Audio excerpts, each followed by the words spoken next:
ഇന്നലെ medical college ആശുപത്രിയിലെ urology വിഭാഗം മേധാവിയായ ഡോക്ടർ ഹാരിസ് ചിറക്കൽ ഒരു ഫേസ്ബുക്ക് പോസ്റ്റ് ഇട്ടിരുന്നു. അതേ തുടർന്ന് അത് വലിയ വാർത്തയായിട്ടുണ്ട്. ഇപ്പോൾ അദ്ദേഹം മാധ്യമങ്ങളെ കാണുകയാണ്. ആർക്കെങ്കിലും ഒരു ഗുരുതരമായിട്ടുള്ള പ്രശ്നം ഉണ്ടാക്കണമെന്നോ അല്ലെങ്കിൽ ഈ ഒരു രാഷ്ട്രീയ ഉദ്ദേശിച്ചിട്ടോ ഒന്നും ഉണ്ടാക്കിയ ഒരു വിവാദമോ പോസ്റ്റോ ഒന്നുമല്ല.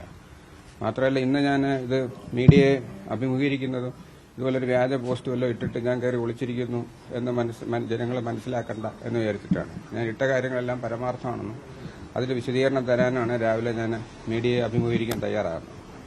ഇത് ബഹുമാനപ്പെട്ട മിനിസ്റ്റർക്ക് ഇത് അറിയാമോ ഇല്ലയോ ഉള്ളതെന്ന് എനിക്കറിയില്ല. പക്ഷേ ഇത് ഞാൻ അറിയിക്കാനുള്ള മേലധികാരികളെ ഇത് കൃത്യമായിട്ട് അറിയിച്ചിട്ടുണ്ട്. കാരണം എനിക്ക് മിനിസ്റ്ററുമായിട്ട് നേരിട്ട് ആക്സസ് ഇല്ല.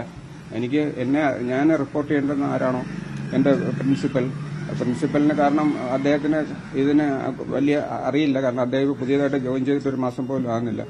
ഇതിനുള്ള മുമ്പുള്ള പ്രിൻസിപ്പലിനെയും സൂപ്രണ്ടിനെയും ഒക്കെ നമ്മൾ നേരത്തെ ഇതിലെ കാര്യങ്ങളെല്ലാം വളരെ കൃത്യമായിട്ട് നമ്മൾ അറിയിച്ചിട്ടുള്ളതാണ്.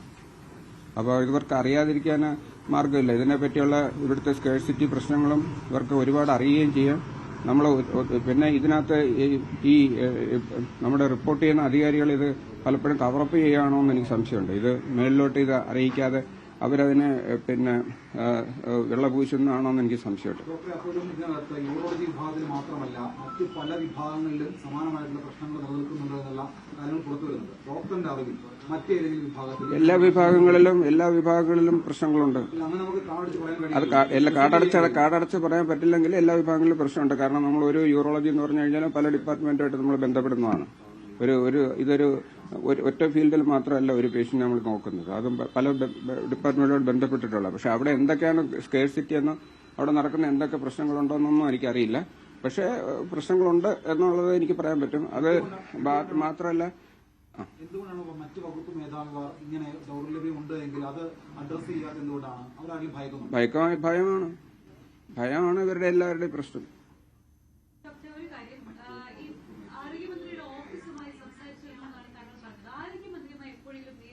ഇല്ല. ഒരിക്കൽ സജീവൻ സാർ എന്നെ വിളിപ്പിച്ചിരുന്നു. സജീവൻ സാറിന്റെ ഒരു പേഷ്യന്റ് വന്നപ്പോൾ ഞാൻ അവരെ ശ്രദ്ധിച്ചില്ല. അവരോട്ട് ഞാൻ അവരെ വഴക്ക് പറഞ്ഞു എന്നൊക്കെ പറഞ്ഞിട്ട് എന്നെ സജീവൻ സാർ വിളിപ്പിച്ചിരുന്നു. അപ്പൊ ഞാൻ അവിടെ പോയി കാര്യങ്ങൾ വിശദീകരിച്ചു കൊടുത്തു. അങ്ങനെ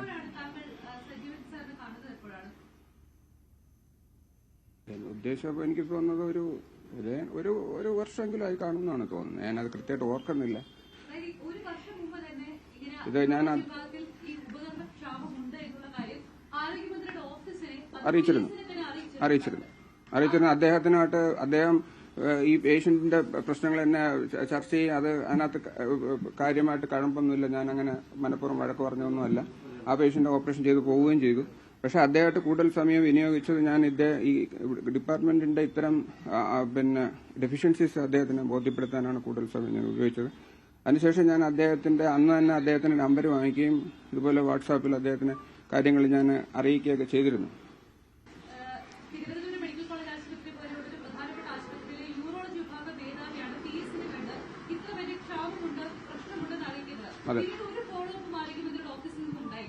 അതെ, എന്റെ അറിവിൽ എന്നെ നേരിട്ട് ഇവരാരും പിന്നീട് ഇതിനെപ്പറ്റി ഡോക്ടർ എന്താണ് ഇവിടുത്തെ ബുദ്ധിമുട്ടുകൾ, എന്താണോ എന്തെങ്കിലും പരിഹരിച്ചിട്ടുണ്ടോ, എന്താണ് ഡോക്ടറുടെ പ്രശ്നം, എന്റെ ഡിപ്പാർട്ട്മെന്റിന്റെ പ്രശ്നം എന്ന് ഒരു രീതിയിലും ഒരു തരത്തിലുള്ള ഫോളോ അപ്പ് ഉണ്ടായിട്ടില്ല. എന്ന് മാത്രമല്ല അതിനുശേഷം വന്നിട്ടുള്ള ഈ പല രാഷ്ട്രീയ പ്രമുഖരോടും ഞാൻ ഡിപ്പാർട്ട്മെന്റിലെ കൊണ്ടു നടന്ന് ഇതിനകത്തുള്ള പ്രശ്നങ്ങളൊക്കെ അവരെല്ലാം നേരിട്ട് പറഞ്ഞു കൊടുക്കുകയും ഇതിന് പല രീതിയിൽ പിന്നീട് അവരെ വാട്സാപ്പിലൊക്കെ എഴുതി കൊടുക്കുകയും ഒക്കെ ചെയ്തിരുന്നതാണ്.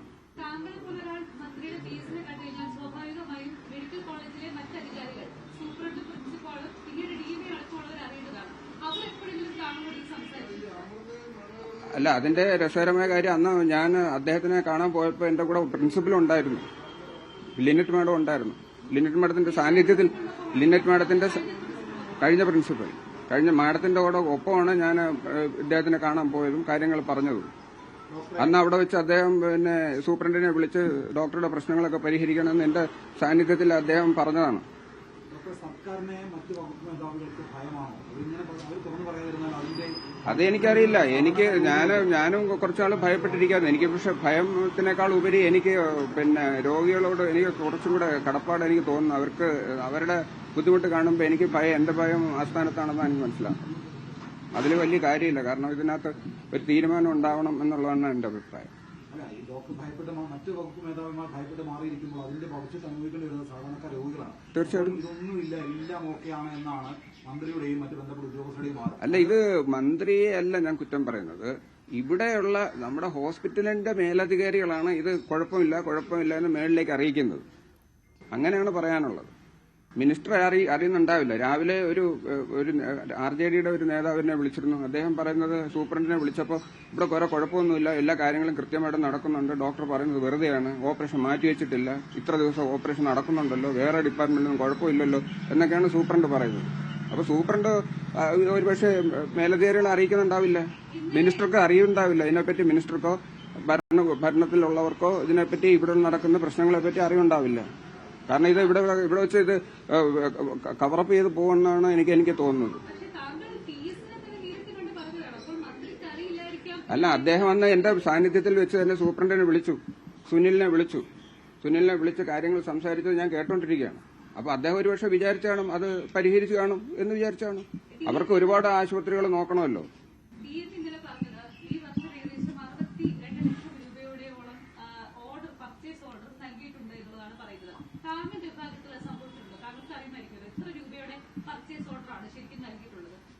കാരണം എന്റെ കയ്യിൽ എല്ലാത്തിന്റെ റെക്കോർഡുകളുണ്ട്. എനിക്ക് അതെല്ലാം പറയാനും പറ്റും. ഇപ്പൊ എന്റെ കയ്യിൽ ഇല്ല. ഞാൻ പെട്ടെന്ന് ഇന്നലെ ഹോസ്പിറ്റലിൽ പോയില്ല. ഇനി ഒരു രേഖയുടെ അടിസ്ഥാനം ഇല്ലാതെ കൃത്യം എത്ര എമൗണ്ട് ഉണ്ടെന്ന് പറയാൻ പറ്റത്തില്ല. എത്ര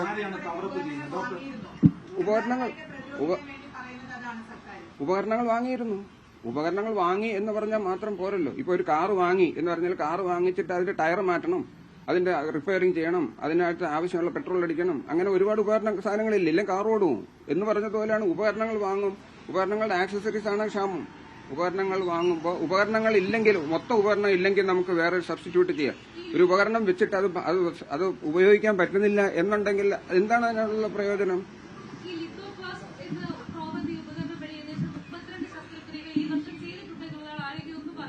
അത് കൂടുതൽ ചെയ്തിട്ടുണ്ട്.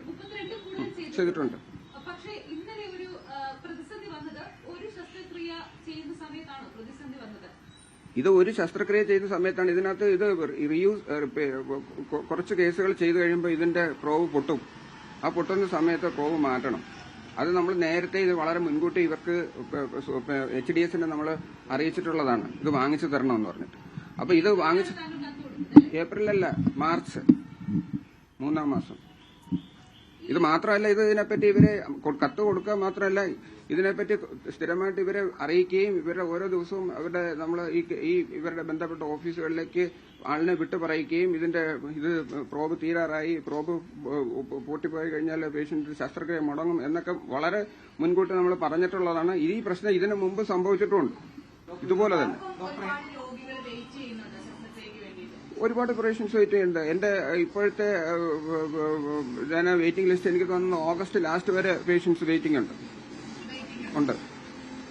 ഓഗസ്റ്റ് ലാസ്റ്റ് വരെ വെയിറ്റിംഗ്. അല്ല, ഈ ഉപകരണം മാത്രമല്ല, പേഷ്യൻസിന്റെ വരവും നമുക്ക് ചെയ്യുന്ന ഓപ്പറേഷന്റെ തോതും തമ്മിലുള്ള ഒരു ബന്ധം കൃത്യമായിട്ട് കൊണ്ടുപോകാൻ പറ്റുന്നില്ല. എപ്പോഴും പേഷ്യൻസിന്റെ അളവിനനുസരിച്ചിട്ടുള്ള ഓപ്പറേഷൻ നമ്പർ നമുക്ക് തികയുന്നില്ല. അതുകൊണ്ട് തന്നെ എല്ലാ യൂണിറ്റിലും ഇതുപോലെ ഓപ്പറേഷന് രോഗികൾ വെയിറ്റിംഗ് ഉണ്ട്.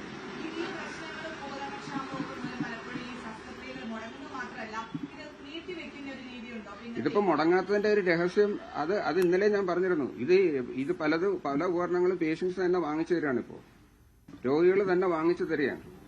രോഗികൾ ഇപ്പൊ RIRS എന്ന് പറഞ്ഞൊരു ഒരു ഓപ്പറേഷൻ ഉണ്ട്, RIRS. അത് നിങ്ങൾ അന്വേഷിച്ചാൽ അറിയാം. നിങ്ങളെ യൂറോളജി വന്നിട്ടുള്ള ഏതെങ്കിലും രോഗികളോട് ചോദിച്ചാൽ പറയാം, നിങ്ങൾ എത്ര രൂപയാണ് ഇതിന് ഹോസ്പിറ്റലിൽ അടച്ചതെന്ന് പറഞ്ഞാൽ അവർ ആ എമൗണ്ട് പറഞ്ഞു തരും. ഞാൻ കള്ളം പറയുന്നതാണോന്നറിയാൻ വേണ്ടി. അത് അവരുടെ കയ്യിൽ നിന്ന് പിരിച്ച് നമ്മളെ ഉപകരണം ഓരോ ഉപകരണം കമ്പനിയിൽ നിന്ന് ഞാൻ വാങ്ങിച്ചിട്ട് ആ പൈസ അവര് ഷെയർ ചെയ്ത് കമ്പനിക്ക് അടയ്ക്കുകയാണ്. ഇങ്ങനെയാണ് RIRS അറിഞ്ഞാലുള്ള ശസ്ത്രക്രിയ നടന്നു പോകുന്നത്. അത് സർക്കാരിനല്ല, ഞാൻ അധികാരികൾക്ക് ഞാൻ ഈ RIRS അറിഞ്ഞ ഉപകരണം ആവശ്യത്തിന് വാങ്ങിച്ചു തരണമെന്ന് പറഞ്ഞിട്ട് പല പ്രാവശ്യം അറിയിച്ചിട്ടുള്ളതാണ്. എനിക്ക് മുമ്പിരുന്ന ഹെഡ് ഓഫ് ഡിപ്പാർട്ട്മെന്റ് അറിയിച്ചിട്ടുള്ളതാണ്. അതിന്റെ കടലാസുകളൊക്കെ ഉണ്ട്. അതിനൊന്നും ഒരു പ്രാവശ്യം പോലും ഒരു സ്കോപ്പ് പോലും അവർ വാങ്ങിച്ചു തന്നിട്ടില്ല. ഇത് രോഗികൾ തന്നെയാണ് വാങ്ങിച്ചു തരുന്നത്, നമ്മൾ ശസ്ത്രക്രിയ ചെയ്തു കൊടുക്കുന്നത്. അതുകൊണ്ടാണ് ഓപ്പറേഷൻ മുടങ്ങാതെ പോകുന്നത്.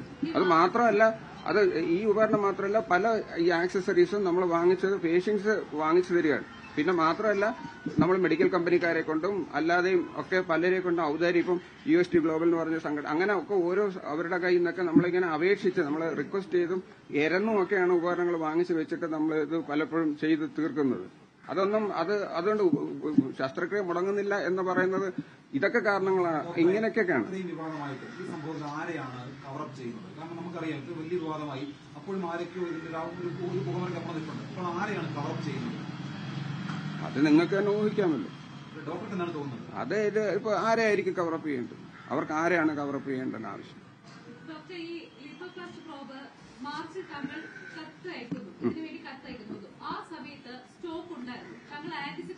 ആന്റിസിപ്പേറ്ററി ആയിട്ടാണ് അയച്ചത്. ഇത് എനിക്കറിയാം. ഇത് ഒരു പ്രോബ് ഒരു മാസത്തേക്ക് തികയുള്ളൂ. അപ്പൊ ഒരു 3 പ്രോബ് എന്റെ കയ്യിലുണ്ടെങ്കിൽ അത് 3 മാസം കൊണ്ട് തീരുമെന്ന് എനിക്കറിയാം. അപ്പോൾ ഓരോ പ്രോബ് തീരുമ്പോഴും പൊട്ടുമ്പോഴും നമ്മൾ ഈ കമ്പനിയല്ല ഇവരുടെ ഓഫീസിലേക്ക് നമ്മൾ കൃത്യമായിട്ട് അറിയിക്കുന്നതാണ്. ഇനി ഇത്രയേ ഉള്ളൂ, ഇത്ര കഴിഞ്ഞാൽ ഓപ്പറേഷൻ മുടങ്ങും എന്ന് പറഞ്ഞിട്ടുണ്ട്. അതിന്റെ എണ്ണം നമുക്ക് അഡ്മിറ്റ് ചെയ്തിരിക്കുന്ന അത് വാർഡിൽ നോക്കണം. അതിപ്പോ എനിക്ക് കൃത്യമായിട്ട് ഓർമ്മയില്ല. എന്തായാലും ഞാൻ അഡ്മിറ്റ് ചെയ്യുന്ന രോഗികളെ അവർക്ക് കൂടുതൽ വെയിറ്റ് ചെയ്യാതിരിക്കാൻ വേണ്ടി ഒരാഴ്ച അല്ലെങ്കിൽ 10 ദിവസം മുമ്പ് മാത്രമേ രോഗികളെ അഡ്മിറ്റ് ചെയ്യത്തുള്ളൂ. ബാക്കിയുള്ളവർക്ക് നമ്മൾ വെയിറ്റിംഗ് ലിസ്റ്റ് ഡയറിയിൽ ഡേറ്റ് കൊടുത്ത് വിടുകയാണ് ചെയ്യുന്നത്. നേരത്തെ ഒരു സ്കൂളിലെ അധ്യാപകൻ പറഞ്ഞ കാര്യമുണ്ട്. സ്കൂളിലെ കുട്ടികൾക്ക് ഭക്ഷണം വാങ്ങാനായിട്ട് പിരിവെടുത്ത് അധ്യാപകൻ കുട്ടികൾക്ക് ഭക്ഷണം കൊടുക്കുന്ന ഉച്ചക്കഞ്ഞി കൊടുക്കുന്ന ഒരു അവസ്ഥയെക്കുറിച്ച് തിരുവനന്തപുരത്ത് അധ്യാപകൻ പറഞ്ഞു. അതിന് സമാനമായിട്ടുള്ള കാര്യമാണ്. അപേക്ഷിച്ച് നിരന്നും ഒരു വകുപ്പ് മേധാവി ഉപകരണങ്ങൾ വാങ്ങിച്ച് ചികിത്സിക്കുകയാണ്. തീർച്ചയായിട്ടും എനിക്ക് തന്നെ അത് മടുത്തതുകൊണ്ടാണ് ഞാനിങ്ങനെ ഒരു വിവാദപരമായിട്ട് പോസ്റ്റ് ഇട്ടത്. ഞാൻ അപേക്ഷിച്ചും എരന്നും മടുത്തു. നമ്മൾ ആൾക്കാരോട് എരന്നാണ് വാങ്ങുന്നത്. നമ്മൾ പേഷ്യൻസ് പൈസ അടയ്ക്കുന്നതെന്ന് പറഞ്ഞു കഴിഞ്ഞാൽ ഈ കമ്പനി ഇപ്പൊ RIRSന്റെ സ്കോപ്പ് തന്നെ തരുന്നത് തിരുവനന്തപുരത്ത് ഏജൻസികളില്ല. കൊച്ചിയിലുള്ളൊരു ക്യാപ്സ്യൂൾ ഗ്ലോബൽ എന്ന് പറഞ്ഞ കമ്പനിയിൽ നിന്നാണ് അത് വാങ്ങുന്നത്. അപ്പൊ അയാളുടെ ഒരു വിശാല മനസ്സുകൊണ്ടായിരിക്കാം നേരത്തെ സ്കോപ്പ് അയച്ചു തരും. പിന്നെ അതിനുശേഷം പേഷ്യൻസ് അയാളുടെ GPയിലേക്ക് ഇത് അടയ്ക്കുകയോ അല്ലെങ്കിൽ അയാളുടെ ഏജന്റ് വന്ന് പൈസ വാങ്ങുകയോ ചെയ്തുകൊണ്ടിരിക്കുകയാണ്. അത് കുറെ 6 മാസമെങ്കിലായിട്ട് അത് ചെയ്യുന്നുണ്ട്. അത് എനിക്ക് ഭയമുണ്ട്. കാരണം ഏതോ ഒരാൾ വന്ന് പൈസ കളക്ട് ചെയ്യുന്നു, ഏതോ ഒരാളുടെ GPയിൽ പൈസ അടയ്ക്കുന്നു. ഇതൊക്കെ എന്നെ സംബന്ധിച്ച് വളരെ റിസ്ക്കുള്ള, എന്നെ മാത്രമല്ല എന്റെ ഡിപ്പാർട്ട്മെന്റിലെ ഡോക്ടർമാരെ സംബന്ധിച്ച് അത് വളരെ റിസ്ക്കുള്ള കാര്യമാണ്. ഇത് എപ്പോൾ വേണമെങ്കിലും എനിക്കെതിരെ ഒരു വിജിലൻസ് എൻക്വയറിയൊക്കെ വരാം. കാരണം ഈ ഓപ്പറേഷൻ മുടങ്ങാതിരിക്കാൻ വേണ്ടിയിട്ടാണ്. ഇതിന് ഈ RIRS ചെയ്തതിന് ശേഷമാണ് ഓപ്പറേഷന്റെ വെയിറ്റിംഗ് ലിസ്റ്റ് കുറഞ്ഞത്. അതിന് മുമ്പ് 6 മാസം വരെ വെയിറ്റിംഗ് ലിസ്റ്റ് ഉണ്ടായിരുന്ന ഓപ്പറേഷൻ കുറയാൻ ഈ RIRS ചെയ്തതിന് ശേഷം തുടങ്ങിയതിന് ശേഷമാണ് അത് കുറഞ്ഞു കിട്ടിയത്. അപ്പൊ ഈ പേഷ്യൻസ് പൈസ അടപ്പിച്ച് കൊണ്ട് പൈസ അടപ്പിച്ച് നമ്മൾ സുഖങ്ങൾ വാങ്ങുന്നത് ശരിയാണോ? അത് തന്നെ അതൊരു ഇല്ലീഗൽ മാർഗമാണ്. ഇവര് പേഷ്യൻസ് ഡയറക്റ്റ് ആയിട്ട് പോയി ഒരു മെഡിക്കൽ ഷോപ്പിൽ നിന്ന് ഉപകരണം വാങ്ങുകയല്ല ചെയ്യുന്നത്. ഒരാളെ തന്നു എന്നുള്ള ഒരു ധാരണയിൽ അയാളുടെ പേരിൽ പൈസ അടച്ചുകൊണ്ടിരിക്കുകയാണ്. പിന്നെ ഞാനതിൽ പ്രൊട്ടക്ഷൻ എടുക്കുന്നതെന്ന് പറഞ്ഞു കഴിഞ്ഞാൽ ഇതിന്റെ ബില്ല് ഞാൻ അവിടെ പബ്ലിക്കായിട്ട് വാർഡിലെ ഒട്ടിച്ചു വെച്ചിട്ടുണ്ട്. രോഗികൾക്ക് അതിന്റെ വൗച്ചർ കൊടുക്കുന്നുണ്ട്. ഇങ്ങനെയൊക്കെയാണ് ഞാൻ ഒരു രീതിയിലൊക്കെ കവറപ്പ് ചെയ്യുന്നത്. പക്ഷെ ഏത് സമയത്ത് വേണമെങ്കിലും എനിക്കെതിരെ ഒരു ശക്തമായിട്ടുള്ള ഒരു വിജിലൻസ് എൻക്വയറി വരാൻ, കൈക്കൂലി വാങ്ങിച്ചിട്ടുണ്ട് അല്ലെങ്കിൽ വേറൊരാളുടെ പേരിൽ ഞാൻ പൈസ അടപ്പിക്കുന്നു എന്നൊക്കെ പറഞ്ഞിട്ട് വേണമെങ്കിൽ ഒരു വലിയൊരു ആരോപണം വരാനുള്ള സാധ്യതയുണ്ട്. ഇപ്പോൾ വകുപ്പ് അന്വേഷണം നടക്കാൻ പോവുകയാണ്. ഡോക്ടർക്കെതിരെ സ്വാഭാവികമായിട്ടുള്ള അന്വേഷണം നടക്കും. ഒരുപക്ഷെ നമ്മൾ നടപടിയിലേക്ക് പോകാം. ഇനിയിപ്പോൾ ഇന്ന് ഡ്യൂട്ടിക്ക് താങ്കൾ പോവുകയാണ്. ഒറ്റപ്പെടുമെന്നൊരു ഭയമുണ്ടോ? ഇല്ല, ഒറ്റപ്പെടുമെന്നൊന്നും ഒരു ഭയമൊന്നുമില്ല. അങ്ങനെ ഒറ്റപ്പെടേണ്ട കാര്യമില്ലല്ലോ. നമ്മൾ ഒറ്റപ്പെടുന്നെങ്കിൽ ഒറ്റപ്പെടുത്തട്ടെ. നമ്മളൊരു സത്യം പറഞ്ഞിട്ട് ഒറ്റപ്പെടുത്തുന്നെങ്കിൽ ഒറ്റപ്പെടുത്തട്ടെ. മുൻപും സർജറി മുടങ്ങിയിട്ടുണ്ടെന്നാണല്ലോ പറയുന്നത്. ഏതെങ്കിലും രോഗികൾ മെഡിക്കൽ കോളേജിൽ വന്നിട്ട് മറ്റ് ആശുപത്രിയിലേക്ക് പോകേണ്ട ഒരു സാഹചര്യം ഉണ്ടായിട്ടുണ്ടോ? ഇത് നമുക്കറിയാലോ. നിങ്ങളൊക്കെ ഇവിടെ തന്നെ മീഡിയയിലുള്ള ആൾക്കാർ തന്നെ എന്റെ പേഷ്യൻസായിട്ട് വരുന്നുണ്ട്. അവർക്ക് തന്നെ കാര്യങ്ങൾ അറിയാം. മാതൃഭൂമിയുടെ ഒരാൾ വന്ന് ഓപ്പറേഷനൊക്കെ ചെയ്തു പോയതാണ്. മാതൃഭൂമിയുടെ, ഏഷ്യാനെറ്റിന്റെ ഒക്കെ ആൾക്കാർ എനിക്ക് നിങ്ങളുടെ ഇതിൽ ഗ്രൂപ്പിൽ കാണില്ല, പക്ഷെ ഇതിനകത്തൊക്കെ വർക്ക് ചെയ്യുന്ന സ്റ്റാഫുകളും ഒക്കെ വരാറുണ്ട്. അപ്പൊ അവർക്കറിയാം അവിടെയുള്ള പ്രശ്നങ്ങൾ. ഇതൊരു ഇവിടുത്തെ സെന്റർ ഓഫ് എക്സലൻസ് എന്നാണ് നമ്മൾ പറയുന്നത് മെഡിക്കൽ കോളേജിൽ. പക്ഷേ മെഡിക്കൽ കോളേജിൽ നമ്മളിപ്പോൾ ചെയ്യുമ്പോൾ പല ഓപ്പറേഷനും നമുക്ക് ചെയ്യാൻ പറ്റുന്നില്ല. ലാപ്രോസ്കോപ്പി ചെയ്യാൻ പറ്റുന്നില്ല. ലാപ്രോസ്കോപ്പി ചെയ്യുന്നതിന് പകരം നമ്മളിപ്പോൾ തുറന്നാണ് ഓപ്പറേഷൻ ചെയ്യുന്നത്. അപ്പോൾ ലാപ്രോസ്കോപ്പി ചെയ്യണമെങ്കിൽ എന്തൊക്കെ ഉപകരണങ്ങൾ വേണം? അതിൽ പലതും ഇല്ല. അപ്പോൾ നമ്മൾ അതൊരു ലാപ്രോസ്കോപ്പി നിർത്തിവെച്ചിരിക്കുകയാണ്. അപ്പോൾ ലാപ്രോസ്കോപ്പിക്ക് പകരം നമ്മൾ ഓപ്പൺ ചെയ്താണ് ചെയ്തത്. അപ്പോൾ ഇവരെ രോഗികൾ പലരും വന്ന് ചോദിക്കും ലാപ്രോസ്കോപ്പി ചെയ്യുന്നുണ്ടോ എന്ന് പറയുമ്പോൾ നമ്മൾ പറയും ഇല്ല. അപ്പോൾ അവരെന്ത് ചെയ്യും? അവർ പുറത്തുള്ള ആശുപത്രിയിലേക്ക് പോയി ചെയ്യും. ഇപ്പോൾ റോബോട്ടിക്സ് ഉണ്ടോ എന്ന് ചോദിക്കും. റോബോട്ടിക്സ് ഇല്ല, അതുകൊണ്ട് റോബോട്ടിക്സിന് അവർ പുറത്ത് പോയി ചെയ്യും. ഇപ്പോൾ റോബോട്ടിക്സ് ഒന്നും വേണമെന്ന് നമ്മൾ പറയുന്നില്ല. പക്ഷേ മിതമായിട്ടുള്ള ഏറ്റവും ശരാശരിയായിട്ടുള്ള ഈ സ്റ്റോൺ പേഷ്യൻ്റായിട്ട് വരുന്ന വളരെ പെയിനായിട്ട് വരുന്നവർക്ക് ഇമ്മീഡിയറ്റ് ആയിട്ട് നമുക്ക് അതൊരു പരിഹാരം ഉണ്ടാക്കി കൊടുത്തേ പറ്റുള്ളൂ. മറ്റ് ശസ്ത്രക്രിയകളൊക്കെ പൊക്കോട്ടെ, അവർ പിന്നെ വലിയ ആശുപത്രികളിൽ പോയി ചെയ്തോട്ടെ. ഇത് ഏറ്റവും അടിസ്ഥാനപരമായിട്ടുള്ള ചികിത്സ നമ്മൾ കൊടുത്തേ പറ്റുള്ളൂ. അതിനുള്ള ഉപകരണങ്ങൾ തടസ്സമില്ലാതെ വരണം. അതിനെ ഈ ചുവപ്പ് നാടയ്ക്കകത്ത് കുടുങ്ങി കിടന്നു ഇവർ പലതും പറയുന്നുണ്ട്. രാവിലെ ഈ സൂപ്രണ്ട് പറയുന്നത് അവർ അങ്ങോട്ട് അയച്ചു, അവർ കളക്ടറേറ്റിൽ അയച്ചു, അവർ അവിടുന്ന് അങ്ങനെ ആ എക്സ്പ്ലനേഷൻ ചോദിച്ചു, പിന്നെ ഈ എക്സ്പ്ലനേഷൻ ഇന്ന വിലയിലെ വ്യത്യാസമുണ്ട്. ഇതൊന്നും ഒരു പേഷ്യന്റ് അറിയേണ്ട കാര്യമില്ല. നമ്മളൊരു ഹെഡ് ഓഫ് ഡിപ്പാർട്ട്മെന്റ് എന്നുള്ള നിലയ്ക്ക് അടിയന്തരമായിട്ട് വാങ്ങിക്കേണ്ട സാധനങ്ങൾ, അടുത്ത 1 മാസത്തിനകത്ത് വാങ്ങേണ്ട സാധനങ്ങൾ, അടുത്ത 3 മാസത്തിനകത്ത് വാങ്ങേണ്ട സാധനങ്ങൾ, 1 വർഷത്തിനകത്ത്, ഇങ്ങനെ അടിയന്തരം അങ്ങനത്തെ കാറ്റഗറി അനുസരിച്ചാണ് ഞാൻ റിക്വസ്റ്റുകൾ കൊടുക്കുന്നത്.